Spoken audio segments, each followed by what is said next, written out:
সম্মানিত হাজিরিন, আজকে আমরা এখানে যারা উপস্থিত হয়েছি সকলেই মানুষ। কথা বলুন ঠিক কিনা? মানুষ দুই গুণে গুণান্বিত ব্যক্তিদেরকে মানুষ বলে। মানুষ তাদেরকে বলা হয় যাদের মধ্যে দুটি গুণ রয়েছে। দুটি গুণ যাদের মধ্যে রয়েছে তাদেরকেই মানুষ বলা হয়, অন্যদেরকে মানুষ বলা হয়নি।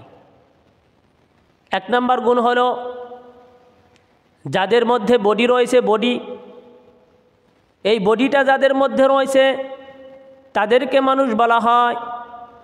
দ্বিতীয় নম্বর গুণ হলো যাদের মধ্যে আত্মা রয়েছে, কলব রয়েছে, রূহ রয়েছে, তাদেরকে মানুষ বলা হয়। এই দুটি গুণান্বিত ব্যক্তিদেরকে সমন্বয় করার পরে তাদেরকেই কিন্তু মানুষ বলা হয়। একটি থাকবে অপরটি থাকবে না, তাকে কিন্তু মানুষ বলা হয় না, বরঞ্চ বলা হয় অমুকের লাশ। যদি আত্মা থাকে আর বডি না থাকে, এটা তো মানুষের স্ট্রাকচারই হয় না, ভিত্তিই হয় না। আর যদি বডি থাকে, আত্মা না থাকে, কোনো ব্যক্তি খাটের উপরে শুয়ে থাকে, তার জন্য কাফন তৈরি করা হয়, গরম পানির ব্যবস্থা করা হয়, আর বলা হয় অমুকের লাশ সেখানে পড়ে রয়েছে। সেদিন কিন্তু বলা হয় না অমুকে সেখানে শুয়ে রয়েছে।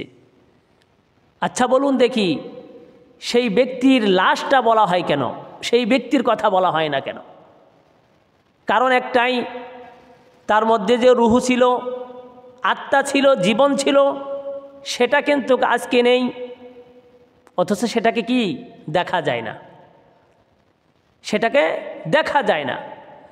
দুঃখজনক বাস্তবতা হলো এই যে বডিটা আমরা কতদিন আগে পেয়েছি, আবার কতদিন পরে পাবো, এটা কিন্তু একটা হিসাবের বিষয়। প্রিয় হাজিরিন, দুনিয়াতে যখন এসেছি আমার আপনার বডি কিন্তু তখন কেবলমাত্র শুরু হয়েছে।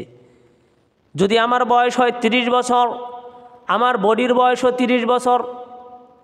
যদি আমার বয়স এর কম বা বেশি, তাহলে আমার বডির বয়সও এর কম বা বেশি। এবং যখন মরে যাওয়ার পরে কিছু দিনের মধ্যেই আমার বডিটা কবরে পড়ে থাকবে, পোকামাকড়ে খেয়ে ফেলবে, কিছু দিনের মধ্যেই ছিন্ন বিচ্ছিন্ন হয়ে যাবে। এই বডির কিন্তু আর কোনো খোঁজ থাকবে না। থাকবে না কি? থাকবে না। বডির সাথে আরেকটি জিনিস, দুনিয়াতে আসার পরেই আমি মানুষ হয়েছিলাম, তার নাম হলো কি? আত্মা। তার নাম আত্মা, তার নাম রুহু। এখন আসেন, বডির তো বিচার আমরা পেলাম, বডির বয়সসীমা আমরা পেলাম, এখন আত্মার বয়সসীমা কোথা থেকে আত্মা আসলো আর কোথায় গিয়ে শেষ হবে? হাদিসের মধ্যে পরিষ্কার ভাষায় এসেছে, যেদিন আদম আলাইহিসসালাতু ওয়াসসালামের আত্মা এক জায়গায় ছিল, সেদিন আমার আপনার আত্মাও কিন্তু এক জায়গায় ছিল, এবং সেদিনই শেষ হবে। এই আত্মা আর শেষ হওয়ার মতো নয়, এই আত্মা শেষই হবে না। এই আত্মা মরার পরেও মাবুদ আল্লাহ রব্বুল আলামিন বিশেষ ফেরেশতার মাধ্যমে আত্মাকে কি করবে? সংরক্ষণ করবে। কিন্তু দুঃখজনক বাস্তবতা হলো এই যে আমরা সাধারণ ক্ষণস্থায়ী বডির পিছনে মেহনত করি। সকালবেলা উঠে দাঁত ব্রাশ করি, এটা বডি, মুখে সুনো লাগাই, এটা বডি, সুন্দর চাকচিক্য কাপড় পরি, এটা বডি। কিন্তু আমার আত্মা যে কলুষিত হয়ে গেছে, নাপাক হয়ে গেছে, আত্মা যে মরে যাচ্ছে, জাহান্নামই যাচ্ছে, জাহান্নামের দিকে আত্মা রওনা দিছে, এই আত্মার জন্য কোনো পরিচ্ছন্ন আমার মধ্যে নাই। অথচ আত্মার শুরু আছে, শেষ নাই। আর যেই বডির পেছনে আমি দিনরাত 24 ঘন্টা মেহনত করতেছি, এই বডি একদিন শেষ হয়ে যাবে। শুধু কি তাই, একদিন দাঁত থাকবে না, একদিন আমার চোখের পাওয়ার ঠিক থাকবে না, এটার নাম হলো বডি।